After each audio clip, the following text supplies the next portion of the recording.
এই গ্রেফতারের পর কুণাল ঘোষ তৃণমূল নেতা তিনি এক্স মাধ্যমে একটি পোস্ট করেছেন। সেই পোস্ট আপনাদের সামনে রাখছি।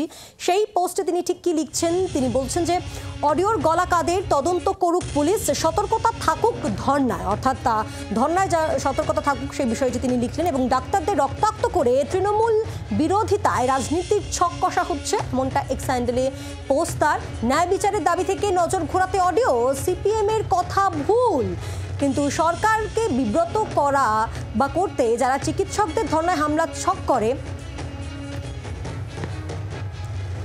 বেশ কিছু বিষয় নিয়ে পোস্ট কুণাল ঘোষের। এবং তিনি বলছেন যে ধর্না চলছে, বিরোধিতা চলছে, তবে সতর্কতা থাকুক সে বিষয়টিও তিনি উল্লেখ করেছেন।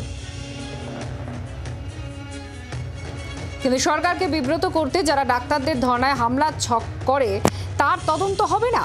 অডিওর গলা কাঁধে তদন্ত করুক পুলিশ, সতর্কতা থাকুক ধর্নায়, ডাক্তারদের রক্তাক্ত করে তৃণমূল বিরোধিতার রাজনীতির ছক ফাঁস। অন্য পোস্টে আবার কুণাল ঘোষ বলছেন, তৃণমূলের বিরুদ্ধে যা বলবেন দেখবেন সব সত্যি, আর বিরোধীদের অডিও বেরোলে সেটা চক্রান্ত। অডিওতে ওদের শিবির থেকেই বাইরে এসেছে অডিও। সুজন দ্বারা বলুন, গলা কলতানের কিনা, সরকারকে বিপাকে ফেলতে জুনিয়র চিকিৎসকদের ধর্নায় যারা অন্তর্ঘাতমূলক হামলা চক্রান্ত করেছিল তাদের চক্রান্ত ফাঁস বলে রাগ পোস্ট কুণাল ঘোষের।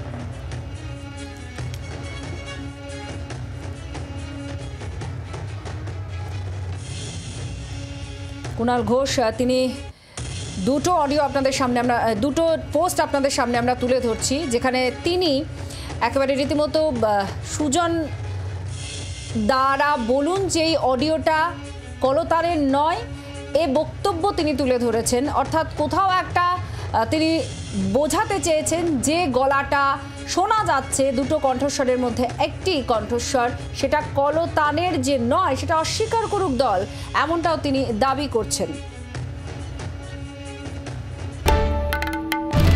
বাংলার আওয়াজ, বাঙালির আবেগ, জি 24 ঘন্টা।